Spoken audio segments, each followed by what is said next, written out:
रखे उबलते तेल के कड़ाव को देखकर दिति और हिरण्यकश्यप अट्टहास करते हैं, किंतु प्रहलाद स्वयं को फूलों भरे कड़ाव में पाता है। तब होलिका प्रहलाद को समाप्त करने के लिए उसे गोद में लेकर अग्नि में बैठने का निश्चय करती है और स्वयं जल मरती है। तब से फाल्गुन की शुक्ल पूर्णिमा को होलिका दहन का पर्व मनाया जाता है।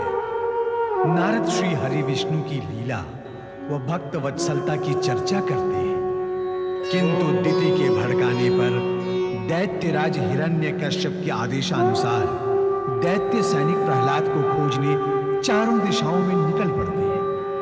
प्रहलाद को खोजने में असफल एक दैत्य सैनिक महाबली हिरण्यकश्यप को सूचना देने उनके महल में प्रवेश करता है। आप सभी को व्याकुल होने की आवश्यकता नहीं है। स्थिति और सत्य को भली भांति समझ लें कि नरसिंह अवतार का प्रयोजन प्रहलाद के हित के लिए ही हुआ है। प्रहलाद और नरसिंह का संबंध भक्त और भगवान का अटूट और प्रगाढ़ संबंध है। भक्त भगवान को प्रिय होते हैं और भगवान भक्तों के वश में होते हैं। इसलिए हे भक्त प्रहलाद, तुम भी यह सत्य जानो कि तुम्हारे निमित्त ही भगवान नरसिंह का अवतरण हुआ है। प्रहलाद, आगे बढ़ो और इनका आशीर्वाद प्राप्त करो। हर हर महादेव। ओम हरि। हे जगत के पालनहार, इस अबोध बालक का प्रणाम स्वीकार कीजिए।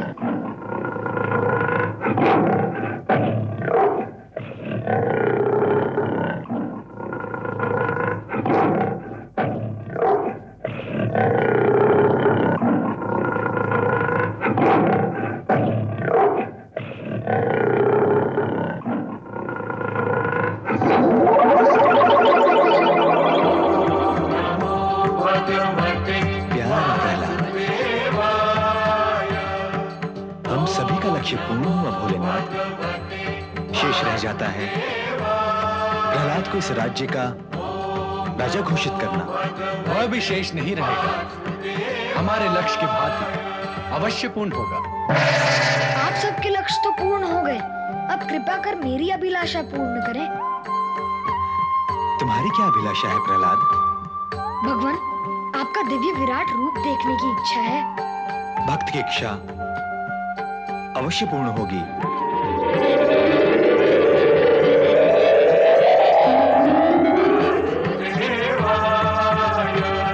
जगत के पालनहार भगवान श्री हरि विष्णु की, नरसिंह अवतार भक्त वत्सल भगवान श्री हरि विष्णु की।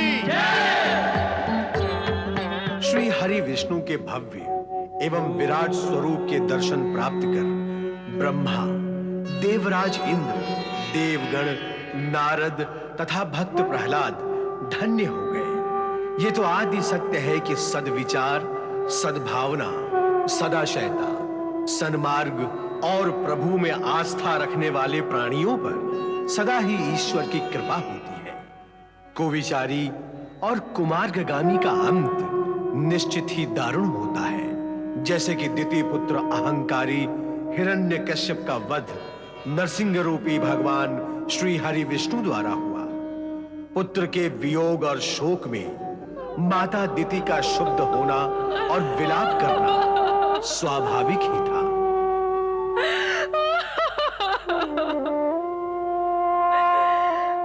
दिति, अब इस रुदन से क्या लाभ होगा?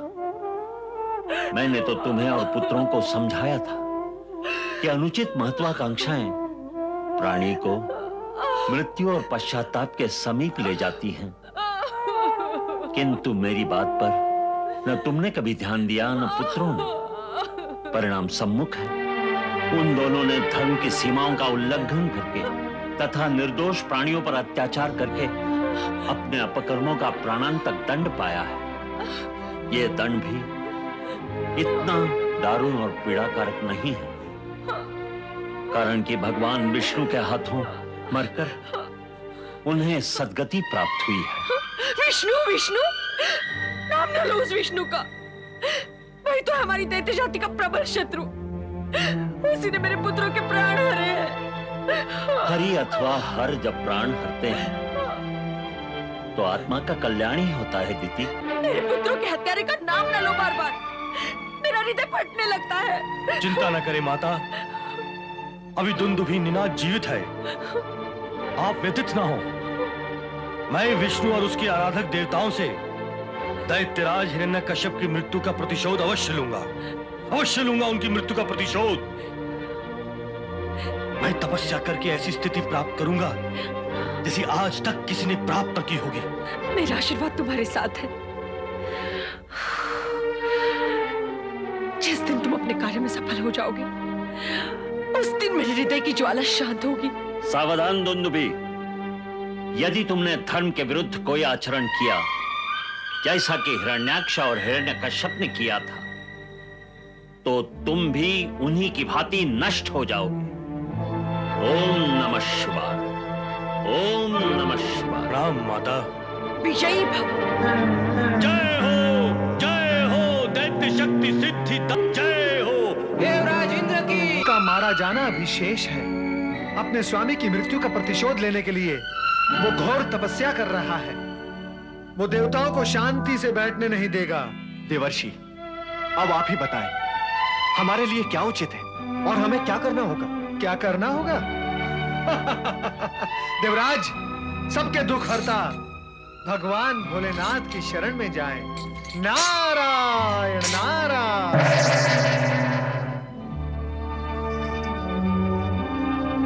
अब हमें दुंदुभी निनाद की तपस्या भंग करनी ही होगी। जय हो दैत्य शक्ति सिद्धि दात्री की जय हो। जय हो।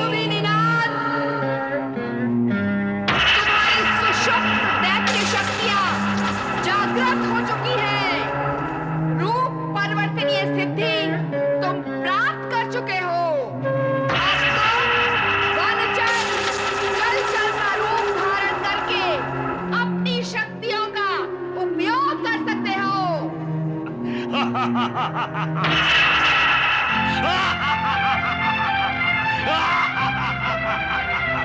दैत्य शत्रु देवताओं, अब मैं तुमसे और तुम्हारे आराध्य विष्णु से एक एक करके प्रतिशोध लूंगा।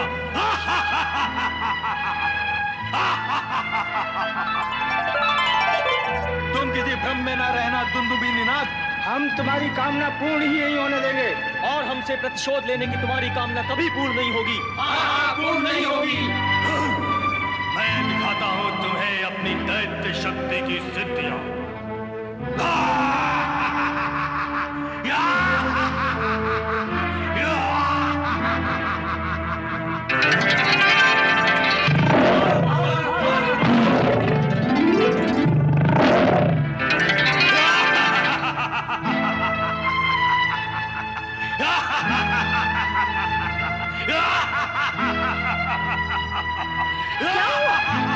क्या हुआ दुंदुभी? वही हुआ माता जो सदैव होता आया है। ये देवता मेरी तपस्या भंग करने आए थे, परंतु उन्हें ज्ञात ही नहीं कि मुझे वंचर और जलचर बन जाने की सिद्धियां प्राप्त हो चुकी है। भाग गए ये बलहीन, ये सिद्धिहीन, ये शक्तिहीन। तो ये देवता तुम्हारी तपस्या भंग करने आए थे। हाँ। दुंदुभी, तुम इन देवताओं से प्रतिशोध लेने के लिए कोई नया उपाय अपनाओ। हाँ, तुम बाघ और मगर बनकर उन ब्राह्मणों का भक्षण करो जो इन देवताओं के लिए यज्ञ करते हैं। जब यज्ञ ही नहीं होगा तो विष्णु, शिव और देवताओं को अपना यज्ञ भाग ही नहीं मिलेगा और वे शक्तिहीन हो जाएंगे। इन देवताओं से प्रतिशोध लेने का यही सर्वोत्तम उपाय है। हाँ माता, आपका सुझाव उत्तम है, मैं ऐसा ही करूंगा। प्रणाम। ओम रुद्राय स्वाहा, ओम रुद्राय स्वाहा, ओम रुद्राय स्वाहा, ओम आदित्याय स्वाहा। चिंता मत करो, भगवान भोलेनाथ हमारी रक्षा करेंगे। हे भगवान भोलेनाथ हमारी रक्षा करो, बाघ से हमारी रक्षा करो। हे भगवान भोलेनाथ हमारी रक्षा करो, बाघ से हमारी रक्षा करो। हे भगवान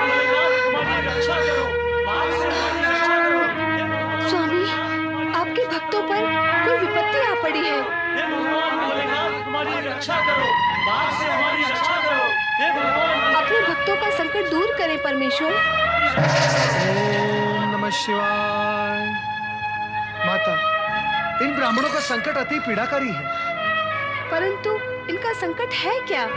हिरण्यकश्यप का सेनापति दुंदुभी निनाद अपने स्वामी की मृत्यु का प्रतिशोध लेने के लिए बाघ बनकर इन निर्दोष और यज्ञकर्ता ब्राह्मणों का वध करने का प्रयास कर रहा है। माता, आप इनकी सहायता करें। ऐसा करने से क्या प्राप्त होगा उसे?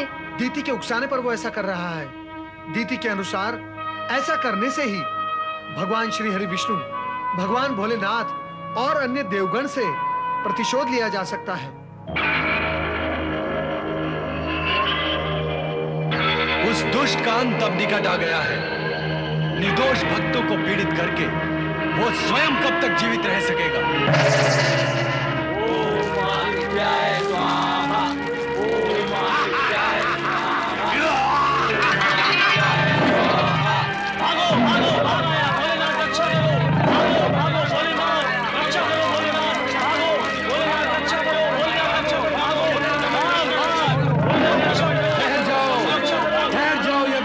ब्राह्मणों, भयभीत होने की आवश्यकता नहीं है। इस दुष्ट का अंत हम अभी कर देते हैं।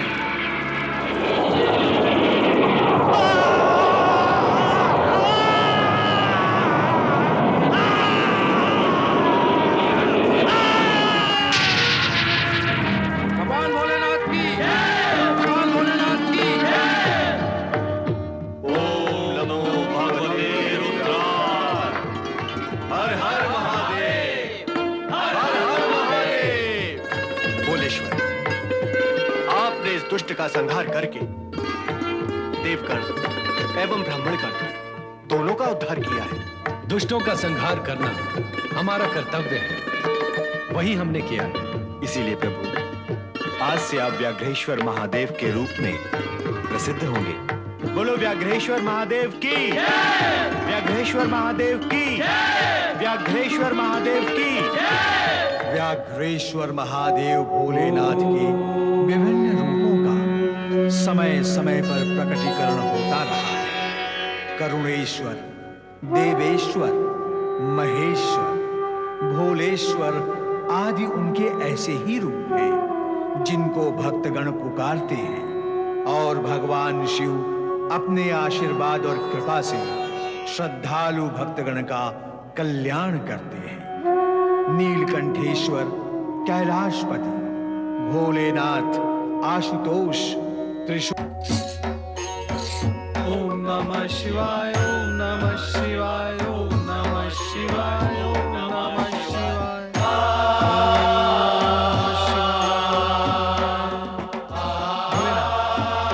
आपकी कृपा दृष्टि पाकर मैं धन्य हूँ।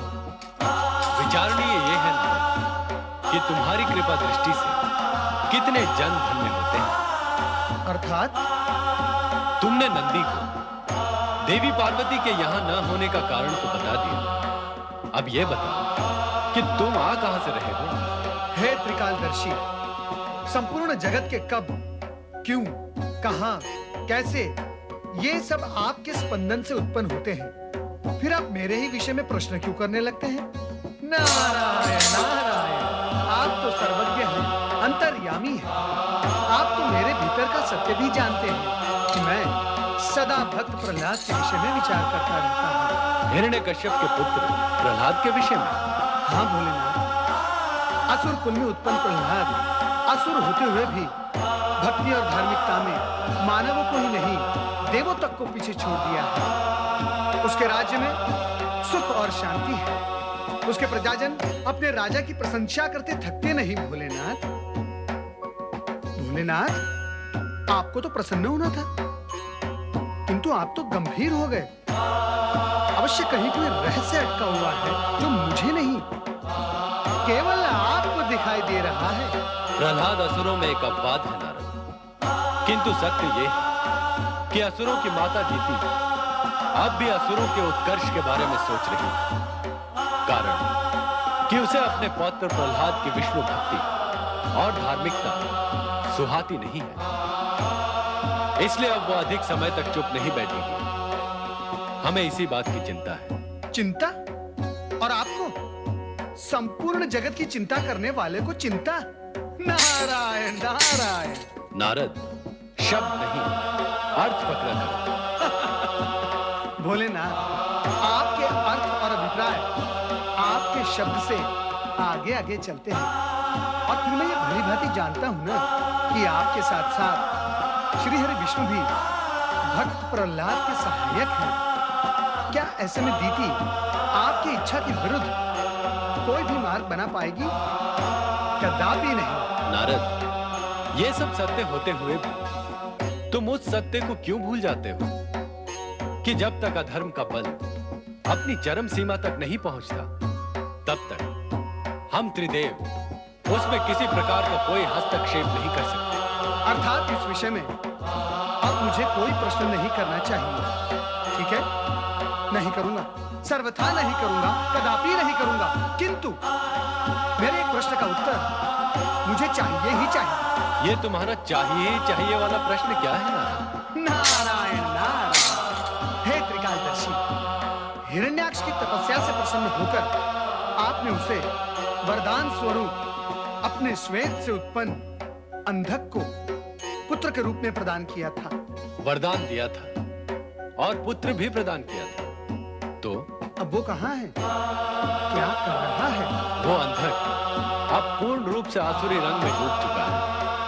यद्यपि इस समय वो उपेक्षित होकर वन वन भटक रहा है, किंतु दीति उसे शीघ्र ही खोज लेगी।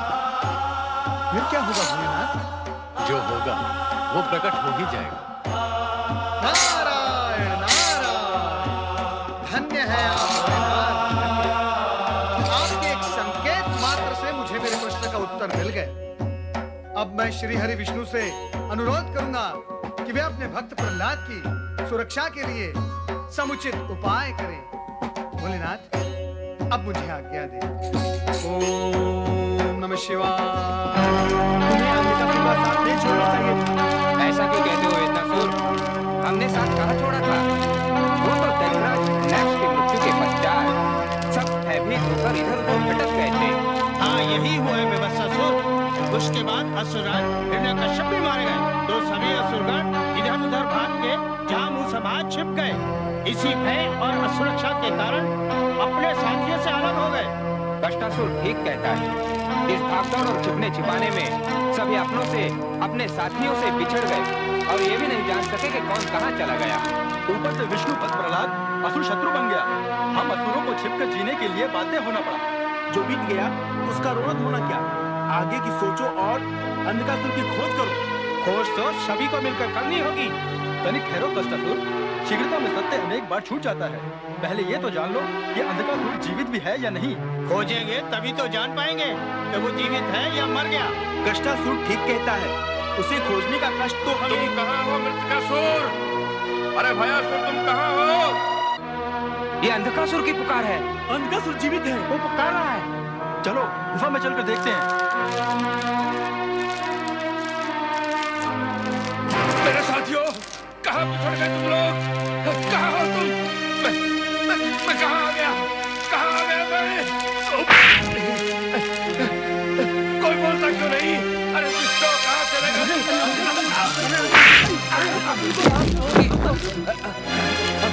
तुम्हें ढूंढ रहे थे अंधकासुर। ये अपनी क्या हालत बना ली है तुमने? तुम्हें असुर राज्य की फिर से स्थापना करनी है।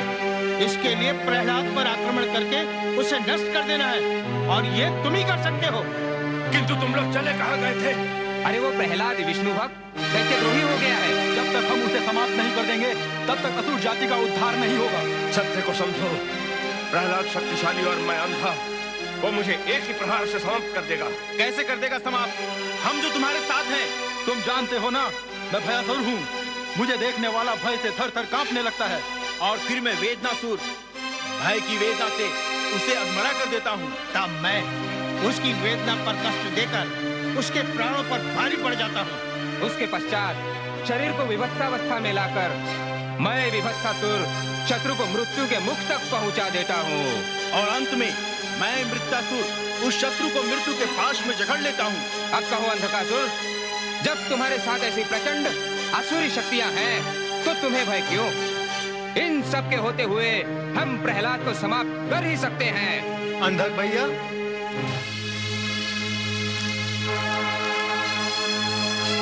तुम यहाँ इस जंगल में, और मैंने तुम्हें कहाँ कहाँ नहीं ढूंढा। कौन हो तुम और क्यों ढूंढ रहे थे मुझे? मैं हूँ तुम्हारा चचेरा भाई प्रहलाद, और ढूंढा इसलिए कि तुम्हें भी मेरी तरह राजसी सुख भोगने का पूर्ण अधिकार है। तुम यहाँ वहाँ वन में कहाँ भटक रहे हो? आओ चलो मेरे साथ। जीवित रहोगे तो ले जाओगे ना।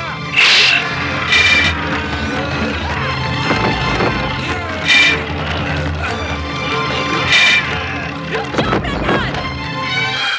कुलकलंक! किस पर दिखा रहा है अपना पराक्रम? अपने ही बंधुओं पर? तू मेरे अंधक को ढूंढता हुआ यहाँ आया है? मेरे अंधक का वध करना चाह रहा है तू? अरे कुलकलंक, तेरे ही कारण मेरा पुत्र हिरण्यकश्यप और मेरी पुत्री होलिका मारे गए, और अब तो हिरण्याक्ष के एकमात्र वरदानी पुत्र अंधक को भी मार डालना चाहता है।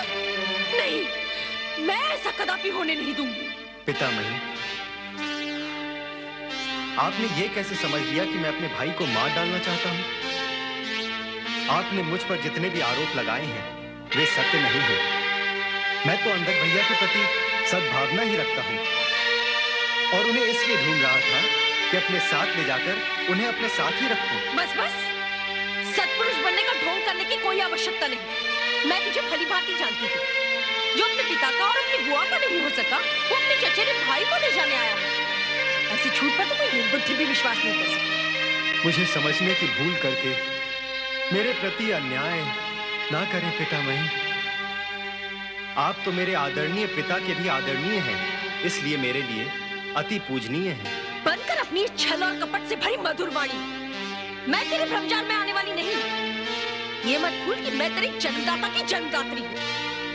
अब तेरा हित इसी में है कि तू यहाँ से चला जा, इससे पहले कि मेरा क्रोध मृत्यु की विकरालता धारण करे। निकल जा यहाँ से। क्रोध ना करें पितामही, क्षमा करें, मैं लौट जाता हूँ।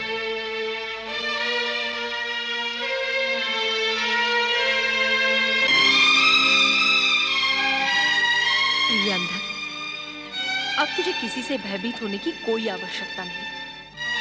तू मेरे पराक्रमी पुत्र हिरण्याक्ष का पुत्र है। अब तुझे भी अपने पिता के समान तपस्या का ही मार्ग अपनाना होगा। तू ब्रह्मा की आराधना कर पुत्र, और असुरों के उत्कर्ष के लिए और स्वयं के अंधत्व से मुक्ति पाने के लिए ब्रह्मा से वरदान प्राप्त कर। तेरी तपस्या से प्रसन्न होकर ब्रह्मा तुझे अवश्य वरदान देंगे। मैं आपकी आज्ञा का पालन करूंगा पितामही। तेरा कल्याण होगा पुत्र।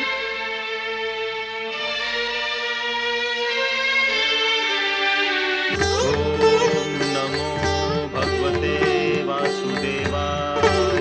ओम नमो भगवते वासुदेवाय। ओम नमो भगवते वासुदेवाय।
उठो भक्त प्रहलाद।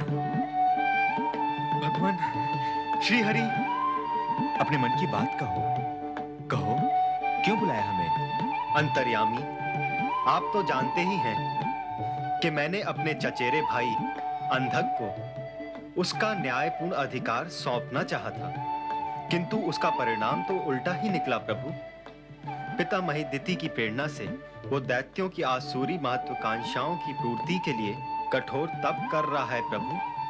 मुझे भय है कि उसकी तपस्या से प्रसन्न होकर यदि ब्रह्मदेव ने उसे वरदान दे दिया तो फिर से जगत में आसुरों का साम्राज्य स्थापित हो जाएगा प्रभु। ऐसी स्थिति में धर्म और भक्ति की अवहेलना होगी प्रभु।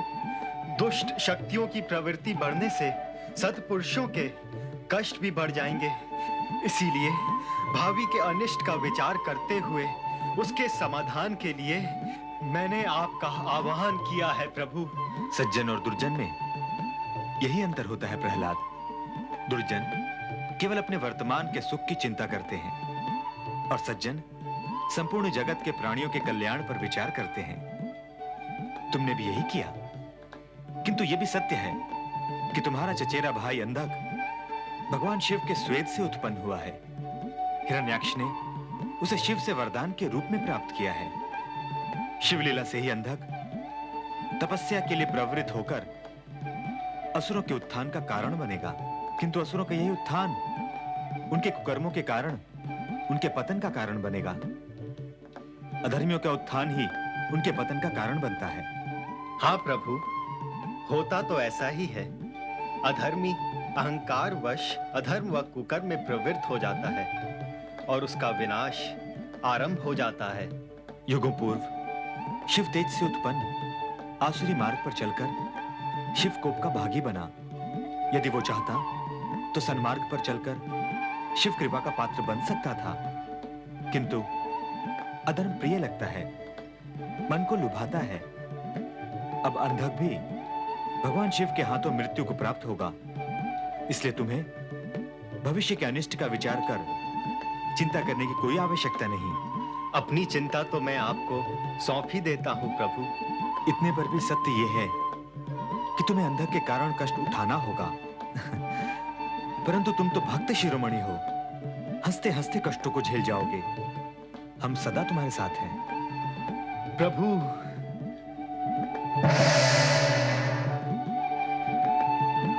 ओम नमो भगवते वासुदेवाय।